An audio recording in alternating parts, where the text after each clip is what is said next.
Hey everyone, in this video I will be showing you how to uninstall snipping tool in Windows. So let's get started.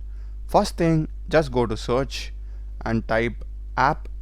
We will be having this apps and features from system settings. Just open it, and here we'll be having search this list.